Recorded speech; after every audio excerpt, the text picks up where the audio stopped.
Hey, what's going on, guys? It's your boy, Nerd Mode On, and I'll be doing a gameplay commentary over some Battlefield 4. In this particular installation, we'll be using the attack helicopter on Siege of Shanghai, and we're definitely going to be doing some work. So with that said, of course, I wanted to let you guys know that this is not a 64-man server. We decided to embark upon something a little bit in a lower-sized population, and we definitely had a lot of fun. It was definitely very interesting to see how much different Battlefield plays when there's not 7 guys with Stinger missiles camping their spawn and everything else that really makes the attack helicopter pretty crappy in a lot of cases, but as well as that if you do play in those lower population servers and you're a little bit more strategic, you like to have maybe TeamSpeak going in the background with some communication, and it can definitely be a lot of fun, especially if you're using communication and you're really trying to advance yourself as a player when it comes to the piloting seat or the gunner seat, and overall just having TeamSpeak again in the background and being able to communicate with your pilot or gunner is probably one of the most important aspects of the Battlefield series, especially considering that you don't really have that kind of communication in most cases when it comes down to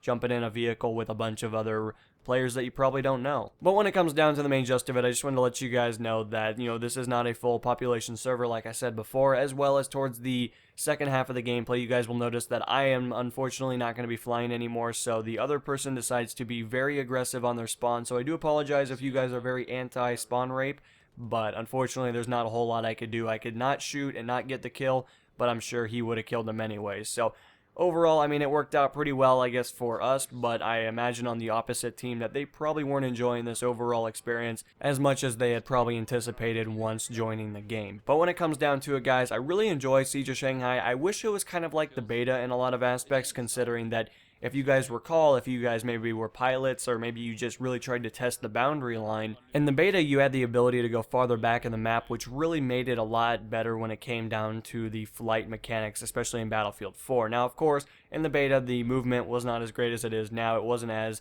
finalized or pristine, but of course, with that said and done, it was definitely a lot easier to get behind the opposition. You could really come out of nowhere and just do some strafe runs and then ECM and get back to your base and rinse and repeat, which really made it interesting. There was definitely a lot of great moments. If you guys go back to my videos that I posted way back when the beta was live, I pretty much use all the tactics that I'm talking about right now, and it's very exciting to look back on those and realize that the map was a lot larger, at least for Siege of Shanghai, but of course with that comes the ability for other problems that were definitely persistent during that time period. But I would definitely say that I enjoy this particular map, but it's not as great as it could be. I really wish they would have opened up a lot more and really expanded the boundary line, but when it comes down to it, I'm satisfied as long as you're not super aggressive and you know when to back off. Everything seems to work out for the better, and overall, I would say that this map definitely is pretty good when it comes to the vanilla version of Battlefield 4. But of course, with all that kind of discussed, I just kind of wanted to let you guys know about how the history of this map used to be, as well as just overall what you guys can be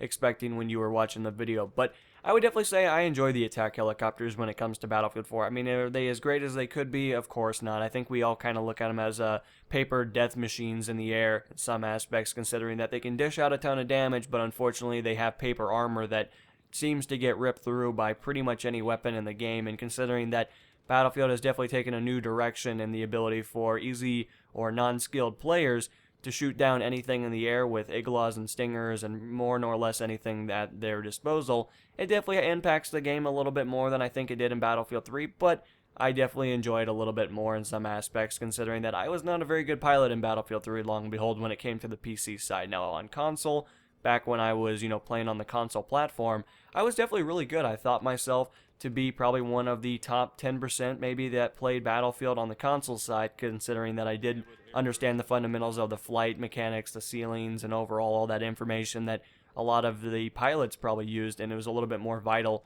when it came down to being successful. But when it comes to PC on the Battlefield 3 side of things, that just was not my cup of tea. I let everybody else fly. I didn't want to ruin anyone's day, and I really wish a lot of players would understand that before they just jump into a helicopter and they're not very good at it, but I guess you gotta learn some way. Now, of course, in Battlefield 4, once the beta released, I became very good at flying, at least in my opinion. I mean, I'd probably say, again, maybe top 15 or so percent of players. I think that's pretty reasonable, considering that I don't tend to smash into the ground or do something of that craziness, but of course, from time to time I do happen to strike a light pole or something when I'm trying to fly 3 feet above the ground, but that's to be expected when you're trying to be cocky in some aspects. But anyway, guys, I would definitely say my ability to understand the flight mechanics when it comes to the Battlefield series is definitely growing and becoming a lot better, and hopefully you guys are becoming a lot better in those aspects as well. But I hope you guys enjoyed today's video, and when it comes down to it, I will see you guys tomorrow, and this is NMO, and I'm going to be signing out, guys. Peace.